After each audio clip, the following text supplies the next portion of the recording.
ఈనాటి Nagar Kurnool market committee నూతన committee ప్రమాణ స్వీకారానికి వేదికను అలంకరించిన పెద్దలు తెలంగాణ మంత్రివర్యులు జూపల్లి కృష్ణారావు గారికి, అదేవిధంగా మన నాగర్ కర్నూల్ ప్రియతమ నాయకుడు మా తండ్రి గారైన కుర్చుకుల దామోదర్ రెడ్డి గారికి, అదేవిధంగా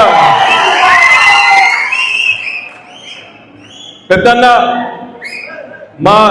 మన జిల్లా డిసిసి ప్రెసిడెంట్ వంశన్న గారికి, అదేవిధంగా ఇప్పుడే వెళ్ళిపోయిన కల్వకుర్తి శాసనసభ్యులు కసిరెడ్డి నారాయణ రెడ్డి గారికి, అదేవిధంగా వేదిక నచ్చిన పెద్దలకు ప్రతి ఒక్కరికి పేరు పేరున నమస్కారాలు తెలుపుతూ ఈరోజు నూతనంగా ప్రమాణ స్వీకారం చేసిన చైర్మన్ తమ్ముడు రమణారావు గారికి, అదేవిధంగా పెద్ద మనిషి కార్వంగ జంగయ్య గారికి, అదేవిధంగా లెవెంటీ డైరెక్టర్లు నన్ను ఆశీర్వదించి నా పాటలో నన్ను గెలిపించిన డైరెక్టర్లకు, నన్ను గెలిపించిన ప్రజాప్రతినిధులకు, మిత్రులకు, నలుమూల నుంచి వచ్చిన రైతు బంధువులకు ప్రతి ఒక్కరికి పేరు పేరున నా హృదయపూర్వక నమస్కారం. మీ అందరికీ తెలుసు, మీరు అందరూ కష్టపడితే ఈరోజు నేను ఇక్కడ నిల్చున్నా మీ ముందు. మీ అందరి ఆశీర్వాదాలతో, మా తండ్రి గారి ఆశీర్వాదాలతో, ఆ దేవుని ఆశీర్వాదాలతో, ముఖ్యమంత్రి మంత్రివర్యుల ఆశీర్వాదాలతో ఈరోజు నాకు టికెట్ వస్తే ఈరోజు మీ ముందు నేను నిలబడ్డా. కాబట్టి మీ అందరికీ మరొకసారి నా హృదయపూర్వక ధన్యవాదాలు. ఇంకొకటి పదవుల గురించి మాట్లాడాలి. మన నాగర్ కర్నూల్ నియోజకవర్గానికి మనకు వచ్చింది ఒకటే ఒక పదవి, మార్కెట్ చైర్మన్. ఇప్పుడే కసిరెడ్డి గారు చెప్పిండ్రు లైబ్రరీ చైర్మన్ వస్తే అక్కడ పోయిందని. కానీ ఎవరికి వచ్చినా మన జిల్లా వారికి వచ్చింది. కానీ చాలా మంది కూడా అవకాశాలు ఇవ్వాలన్న కోరిక ఉంది. మీ అందరికీ తెలుసు, మా తండ్రి గారు 40 ఏళ్ల సుదీర్ఘ రాజకీయ ప్రస్తావన చేస్తే 40 ఏళ్ల తర్వాత ఇప్పుడు మనకు ఎమ్మెల్యే వచ్చింది. అంటే రాజకీయాల ఓపిక ఉండాలి, కొంచెం తట్టుకోవాలి. పదవులు ఇచ్చిన వాళ్ళే నాకు ముఖ్యం కాదు, నాకు కష్టపడ్డ ప్రతి ఒక్కరికి పేరు పేరున నాకు ప్రేమ కలిగిన వాళ్ళే, నా మనసులో ఉన్న వాళ్ళే. కాబట్టి నేను నడిచే ఈ రాజకీయ జీవితంలో ప్రతి ఒక్కరిని మర్చిపోకుండా ఏదో విధంగా ఆదుకుంటా, చూసుకుంటా అని మీ అందరికీ ఈ సభ ద్వారా మీ అందరికీ చెప్తున్నా. చాలా మంది ఇంకొకటి చెప్పుకోవాలి, మార్కెట్ సంబంధించి చాలా మంది మార్కెట్ బిజినెస్ చేసే వాళ్ళు వయసులు ఉంటారు.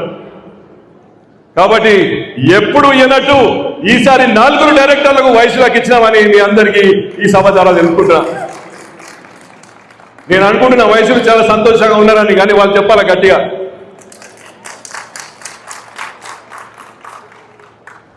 మన తెలంగాణ ప్రభుత్వం వచ్చిన తర్వాత మన ప్రియతమ నాయకుడు ముఖ్యమంత్రి రైతులకు చాలా ప్రాధాన్యత ఇస్తున్నాడు.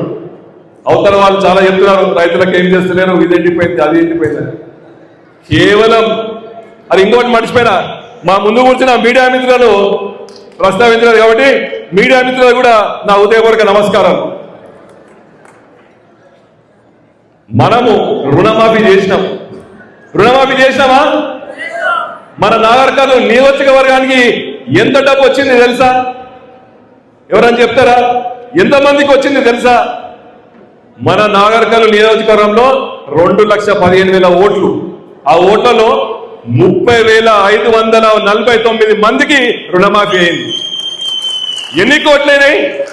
256 కోట్లు కేవలం మన 5 మండలాలకు రావడం జరిగింది. కానీ మనం ఏం చేస్తున్నాం? ఏదైతే 5% టెక్నికల్ ప్రాబ్లం మనం రాలేదో దాని గురించి ఎక్కువ మాట్లాడుకుంటున్నాం. కానీ 2,556 కోట్లు కేవలం మన నియోజకవర్గానికి వస్తే దాని గురించి మనం చెప్పుకోవట్లేదు. 30,000 మంది గ్రామానికి ఒకరు చెప్పుకున్నా రేవంత్ రెడ్డి గారు చేసిన సాయం గుండెలో పెట్టుకొని చెప్పుకోవాలా? మనం చెప్పుకోవాలా లేదా? 30,000 మందికి ఇచ్చాం మన నియోజకవర్గంలో, ఎవరు చెప్పుకోవట్లేదు. కాబట్టి మనం నాయకులకు కానీ రైతులకు కానీ చెప్పుకోవడం ఏంటంటే మనం చేసిన పని మనం చెప్పుకుంటేనే పబ్లిక్ తెలుస్తుంది. రేపు రాబోయే కాలంలో లోకల్ బాడీ ఎలక్షన్స్ వస్తున్నాయి, సర్పంచ్ ఎలక్షన్స్ వస్తున్నాయి, ఎంపీటీసీ ఎలక్షన్స్ వస్తున్నాయి. కాబట్టి మనం చేసేది మనం చెప్పుకోవాలి. మనం ఏం చెప్పినాం ఎలక్షన్ కంటే ముందు? ఎప్పుడు అబద్ధాలు చెప్పలే. 6 గ్యారంటీలు అన్నాం, కొంచెం ఆలస్యమైనాయి. రుణమాఫీ అన్నాం, రుణమాఫీ చేసినాం. 500 బియ్యం కన్నాం, చేసినామా లేదా? చేసినామా లేదా? ఒడ్లకు 500 ఎక్స్ట్రా ఇస్తారా, ఇచ్చినామా లేదా? ఆగు, నువ్వు ఆగు. ఇదే విధంగా రైతులకు మీకు చెప్పాలంటే వివిధ కారణాల వల్ల చనిపోయిన రైతులు 165 మంది రైతులకు 6,10,00,000 ఇచ్చినాం. కేవలం మన నియోజకవర్గానికే.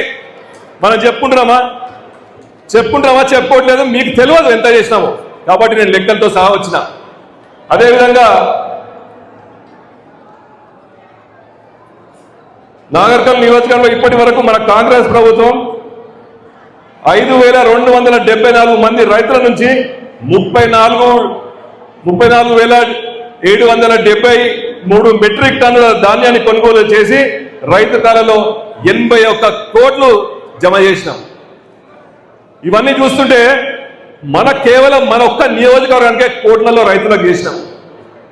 కాబట్టి మీరందరూ రేపు రాబోయే ఎలక్షన్లో ప్రతి ఒక్క నాయకుడు ఆ రోజు మనం ప్రజాపాలన కోసం ఏదైతే కష్టపడి మన రాజ్యం తెచ్చుకున్నామో, ఇందిరమ్మ రాజ్యం, రేపు రాబోయే లోకల్ బాడీ ఎలక్షన్ లో కూడా ప్రతి ఒక్కరు అట్లనే కష్టపడాలని మనసారా కోరుకుంటూ, అదేవిధంగా ఈ మార్కెట్